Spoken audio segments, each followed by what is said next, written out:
I'd like to keep the water in the zones. So let's shut this off. The boiler is off. That's the feed. This goes to the water tank, hot water tank. These are the returns. So we're gonna shut off all the returns here. All right, these are the returns closed. Forgot to close this over here. Forgot to close this. Up there. Here are the supplies. This was to the garage. Okay. Last one. Close this so the water doesn't come out of the storage tank. All right. Now that's all shut. Let's grab a hose and attach it over here. Above this in the boiler, it should go in here. So put this down.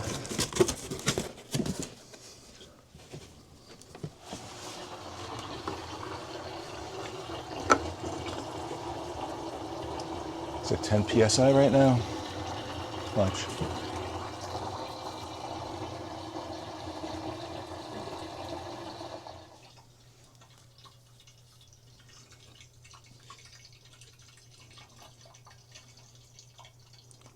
Okay, I'm gonna turn this off.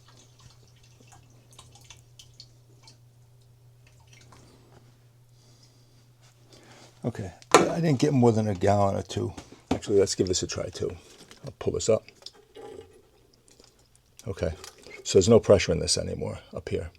All right, so I could change this. Now, in order to get this off, this is soldered. I have to desolder it over here. Desolder this and then twist it off. Let me see.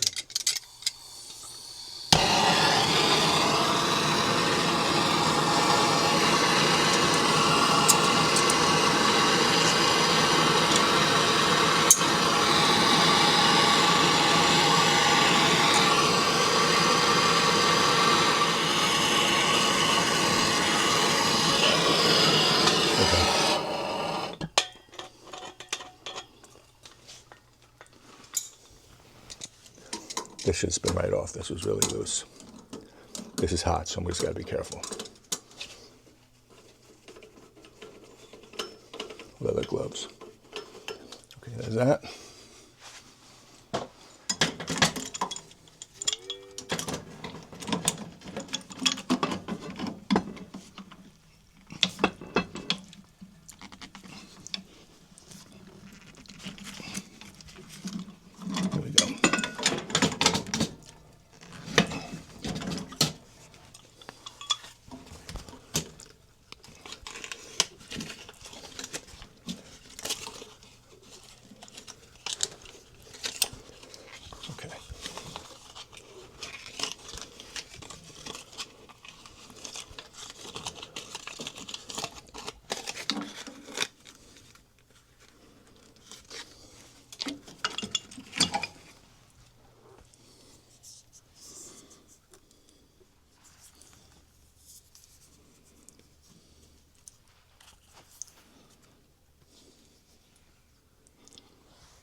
Okay, I'm going to hit this with a little bit of pipe dope also.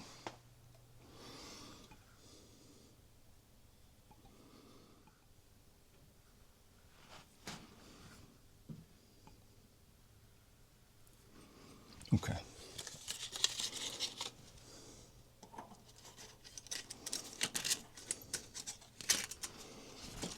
I don't want to overdo tightening.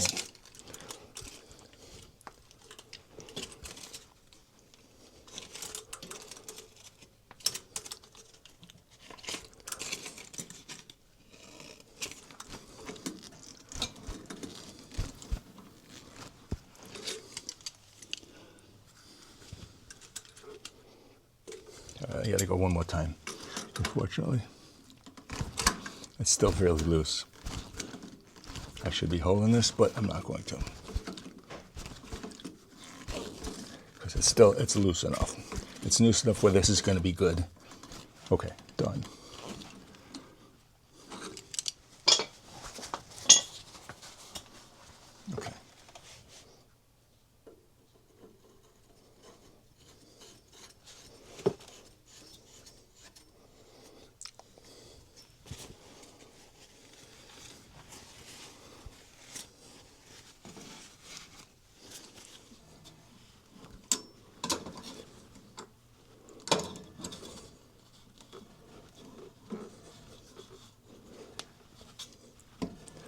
All right, that's good.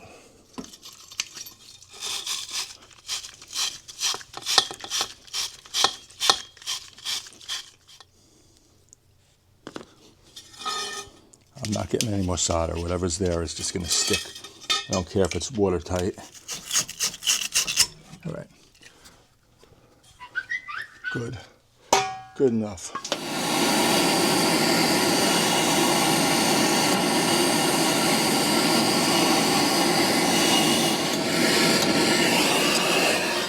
All right. It's enough. Okay.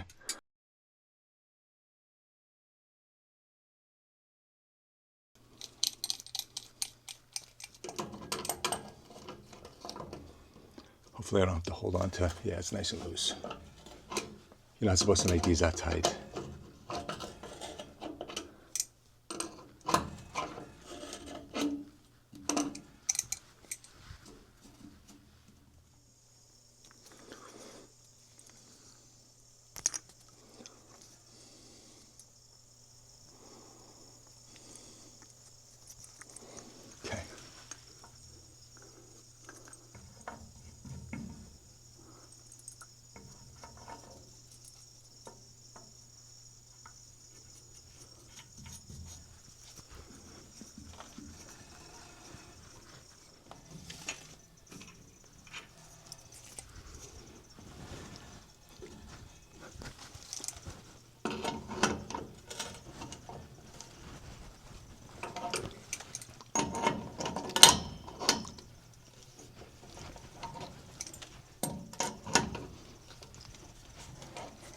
Okay. There's that.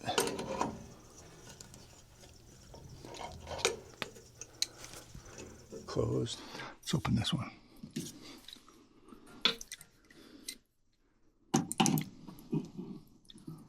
Hopefully this one, I think this one's a 1/2 inch. Different size. I hope.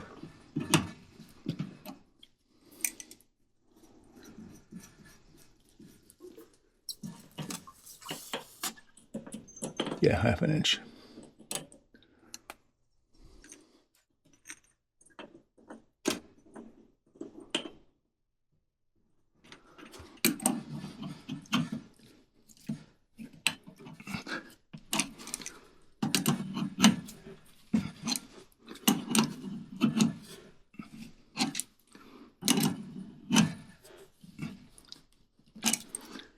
Okay, I'm just snugging this up. I'm not doing it too tight. That's it. Okay, they're both closed. I'm gonna leave them closed.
Okay. All right, so that's done.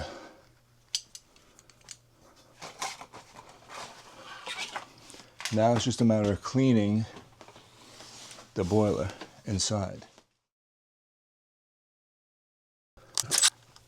Okay.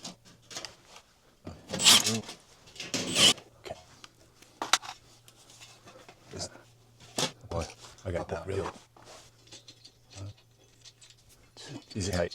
Oh, man, right?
Doesn't come on. Okay. Ouch. All right.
I spent at least 20 minutes brushing and vacuuming the boiler.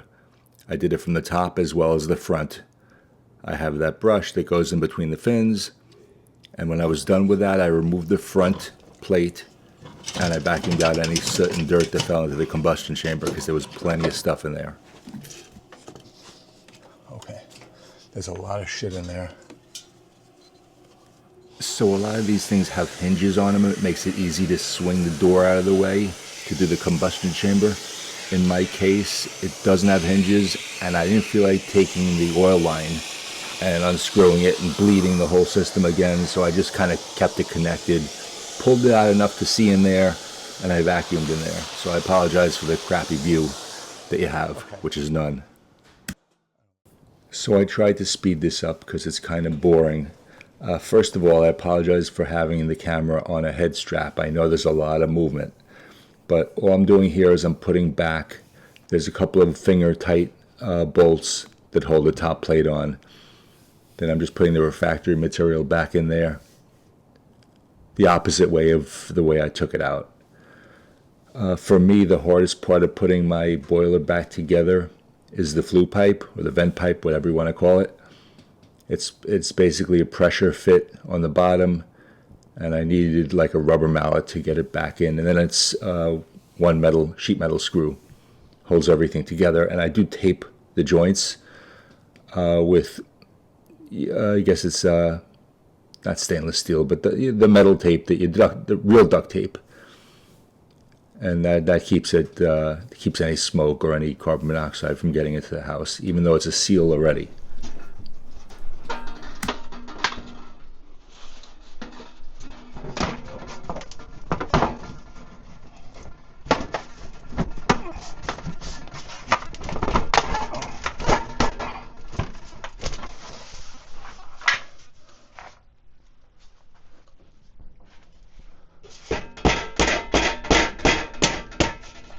Okay.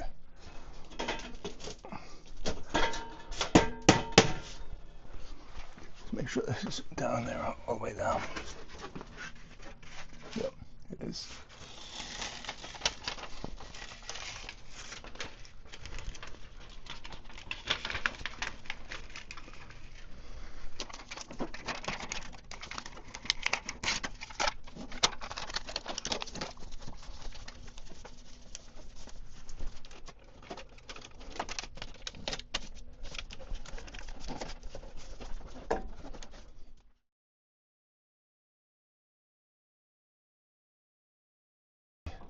All right, so here's one more little tip. If you've closed the valves and they haven't been closed for a year and a half, and then when you open them again, a lot of times they're going to leak, especially valves that have packing nuts. So be very careful and be aware of that. When I say be careful, there's not a lot you can do about it. You just have to make sure that before you do this, you're in the position to fix these things if you mess them up.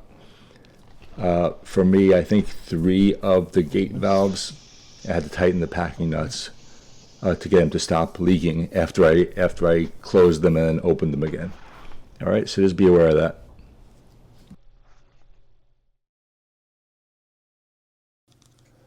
All right, so here we are. All I did was opened up all the returns, opened up all the supplies, gave a quarter of a turn, or half a turn actually, on those high vents. So they're not supposed to be closed, so air can bleed out of there. Then I opened up this auto feed. This is set somewhere about 12 to 15 psi. I opened this up and I let the pressure build to about 10 psi. And then I ran the boiler and I watched the pressure, and I had to add a little bit of water and I had to take out a little bit of water. I got to the point where I'm good now, right? I've got a triple aquastat, which I really don't need. I set the high temperature to a little over 200. Low I really don't need, since I have this indirect. I have the indirect boiler at this point, indirect storage tank. I no longer have, I used to have a tankless coil in here. I don't have anything hooked up to the ZR and ZC. I do have the circulator. The circulator cuts out, this is 160 it's set on. So, and the differential I have set at 10. So if it goes down to 150 in here, it's going to stop this circulator. Now, there's no hot water to circulate for domestic hot water for a shower, so it's kind of senseless. But what it would do is it would give, if the boiler goes down low enough, it'll give it a chance to catch up. This will turn itself off. This is independent. This is not even hooked up to the aquastat. This is basically just on its own. It's on its own zone over here. It's got its own circulator. It's got its own aquastat. This just maintains, I think it had set to about 150, which is very high for hot water. But we don't have any little kids in the house. Nobody's going to scald themselves. And it gives us a lot more. My kids like to take long showers, so they only have to use a little bit of hot water mixed with a lot of cold water. Still makes it pretty hot. So that's the way it works. The one other thing that I do, or that I finished doing a little while ago, was testing the draft overfire. I have one of these old things, a draft right, and there's a hole in the back there. And what you do is, I do this in 2 places. Pop this open as it's running, put it here, put your finger on it, and there should be a negative draft. Like right now, without even the flame, you can see I got my finger on it now. Okay, I don't know if you can see that. 0, let go of it, and that's negative. See it going towards the right? I'm going to take the camera up so if you can see that. That means there's a little bit of a negative pressure inside without even the flame. All right, I don't know if you can see that. I wish it had a place higher than the fire. The flame is down here, so this is above the fire. Okay, so you want it, this is 4, 8, 12. This is about 2, 1 or 2. So you just want a little bit of draft. I have a screw in there, actually. I put a screw on the side here because mine's perfect with this thing closed. So I don't want this to swing open. If it swings open, it's going to suck more air from here, less from there, and this is already perfect. We're set. It's a temperature, and like I said, I run this pretty hot. My high temp is over 200 degrees because it's got to heat my garage. All right, thanks for watching, and that's it. All right, one last important thing I forgot. You see this? Whenever I take this boiler apart, it's a carbon monoxide sensor. This one's a Testo 317. Of course, I always make sure there's no carbon monoxide or any leaks or anything like that. This tells you how many parts per million from 0 up you're getting. So if there's any carbon monoxide, I'll know about it. Anyway, once I take off the flue, once you take off this stuff, you put it back together, we just got to make sure there's no leaks. All right? Be very careful. All right? Carbon monoxide will kill you, and you can't smell it.